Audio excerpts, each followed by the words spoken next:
Hey everybody, welcome to another magnificent conversation. Today's conversation is going to feature the 30, 60, 90 triangle. I'm going to start off by showing what the 30, 60, 90 triangle is, the ratio of the sides. We'll go through evaluating some trig functions. We'll go through finding the missing sides, and then of course, where 30, 60, 90 triangles like to hide in high stakes testing questions. Okay, so 30, 60, 90 can be oriented in different ways. But I wanted you to see where 60 is at the bottom and where 30 is at the bottom. And I say that to say, when you label the sides, sometimes people think that they're stuck in that orientation, and that's not true. So one thing you want to remember is the size of the angle is across from the size of the side length. So the smallest angle should go across from the smallest side length. The largest angle should go across from the largest side length. And that is true for every triangle that you encounter. So the way I remember the 30, 60, 90 is first and foremost, I remember the sides are 1, 2, root 3. So I sort of chanted to myself that enough that I get that stuck in my head. 1, 2, root 3. Because I know this fact that the sides should align with the angles, now I just, however my triangle is oriented, I know how to label the sides. 1 is the smallest number, so it should go across from the smallest angle, which is 30. So across from 30, that side length is 1 unit. 2 is the biggest. So 2 should go across from the largest angle, which is 90. So this is my 90-degree angle. So my hypotenuse is 2 units long. Radical 3 is the intermediate. So it should go across from the intermediate sized angle, which is 60. So radical 3 is here. Same thing happens in the orientation of the triangle this way. 1 is the smallest, so it needs to go across from 30. 2 is the biggest, so it goes across from 90. And radical 3 is the intermediate, so it goes across from 60. Okay, one thing our 30, 60, 90 triangle is good for is to evaluate the 6 trigonometric functions. Now, we've gone through the unit circle. We know we can use the unit circle, but most of the time I use the special right triangles when I'm evaluating those angles that fall in quadrant number 1. You need the unit circle once you're beyond quadrant 1. But anything that's in quadrant 1, you can use your 30, 60, 90 triangles. So it's like having an additional tool if you don't want to think about the coordinate points of the unit circle. If you know your 30, 60, 90 triangle, you can evaluate them just the same. So let's remember, all right triangles, we evaluate the 6 trigonometric functions. And then the mnemonic to remember it is we usually use SOHCAHTOA.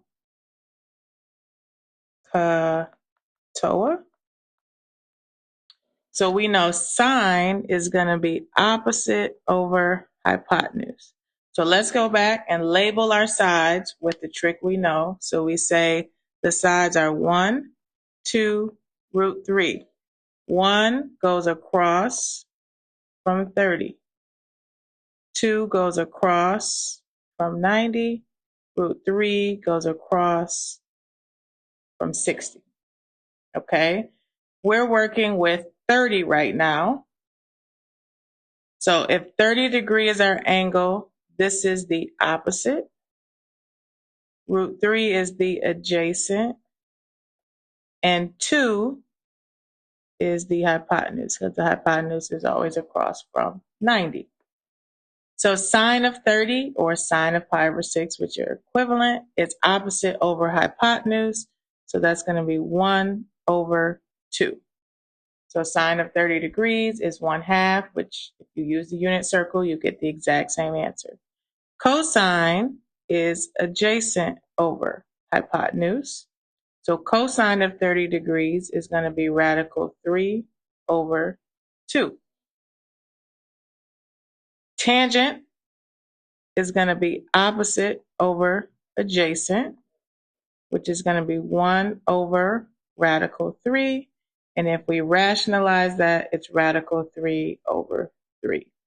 If you struggle with rationalizing, check out the video on rationalizing expressions.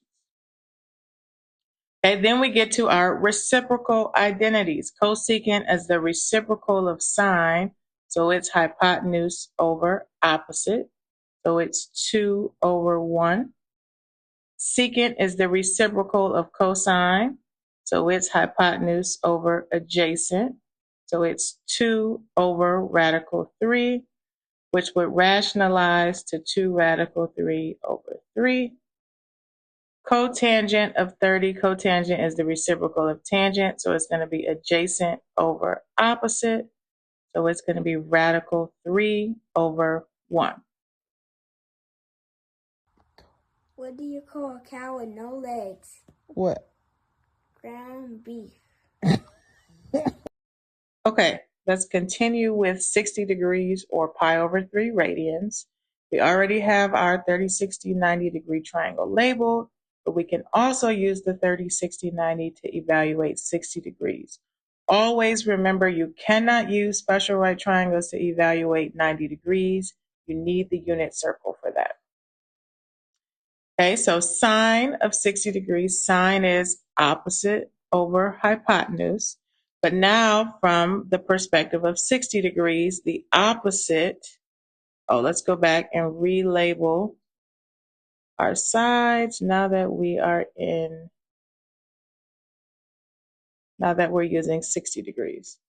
So at 60 degrees now, this is the opposite, this is the adjacent, and 2 stays the hypotenuse because hypotenuse is always across from 90.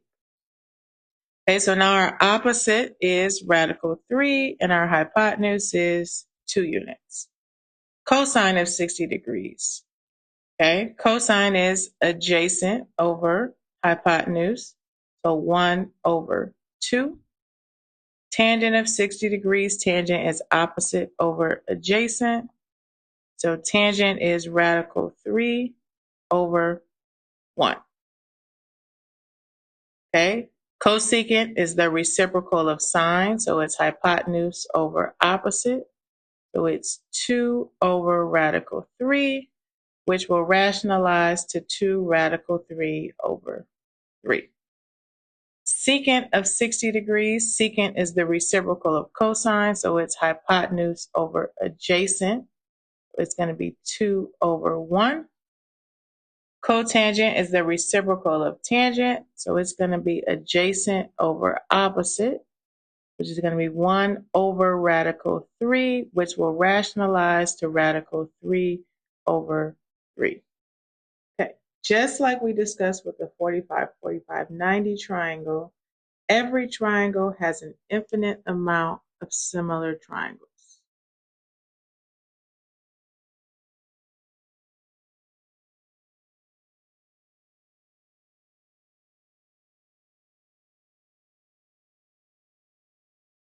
Every triangle has an infinite amount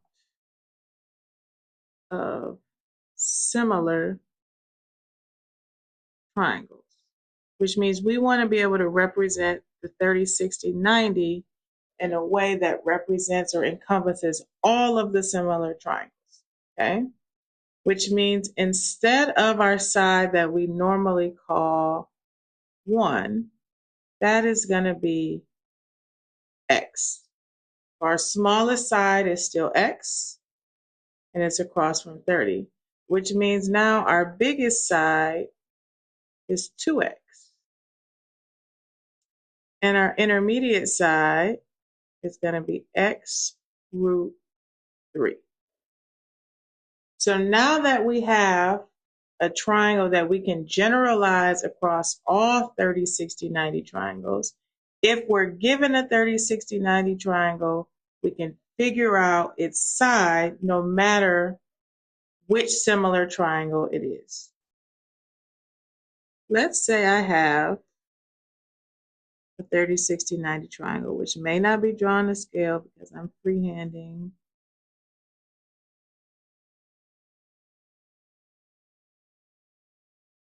Let's say this is our 30, 60, 90.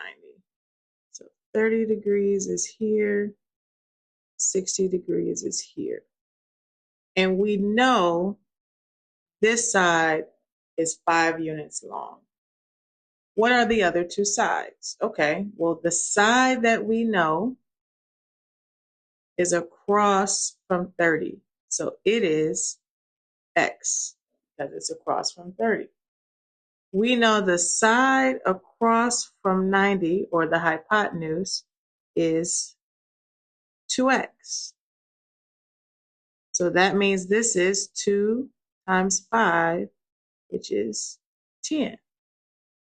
We know the side across from 60 is x times radical 3.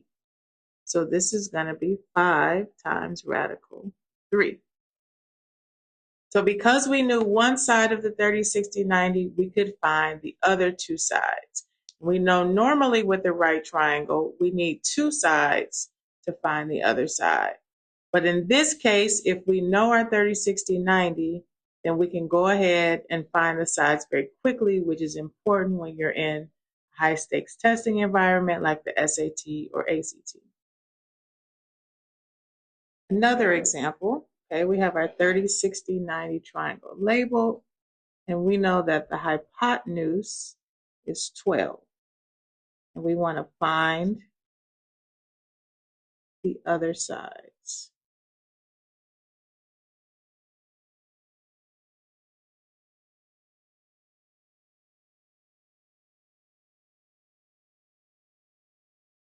Okay, the side across from 90 is 2x. So we know 12 is equal to 2x. If I divide both sides by 2, now I know x is equal to 6. Okay, x is always the side across from 30. So the side across from 30 is going to be 6. And the side across from 60 is x radical 3. So 6 radical 3 is across from 60. Okay. Next triangle, I have a 90 degree and I have a 30 degree angle. So even though this one isn't labeled 60, I know it has to be 60 degrees. So I'm given the angle that's across from 60. The angle across from 60 is x radical 3. So to solve for x, we divide by radical 3. And so x is 12 over radical 3. And we know we don't keep anything not rationalized, so that's going to be 12 radical 3 over 3, which simplifies to 4 radical 3. Okay, so x equals 4 radical 3, and we know x is the side across from 30. So 4 radical 3. The side across from 90 is 2x. So it's 2 times 4 radical 3, which is 8 radical 3.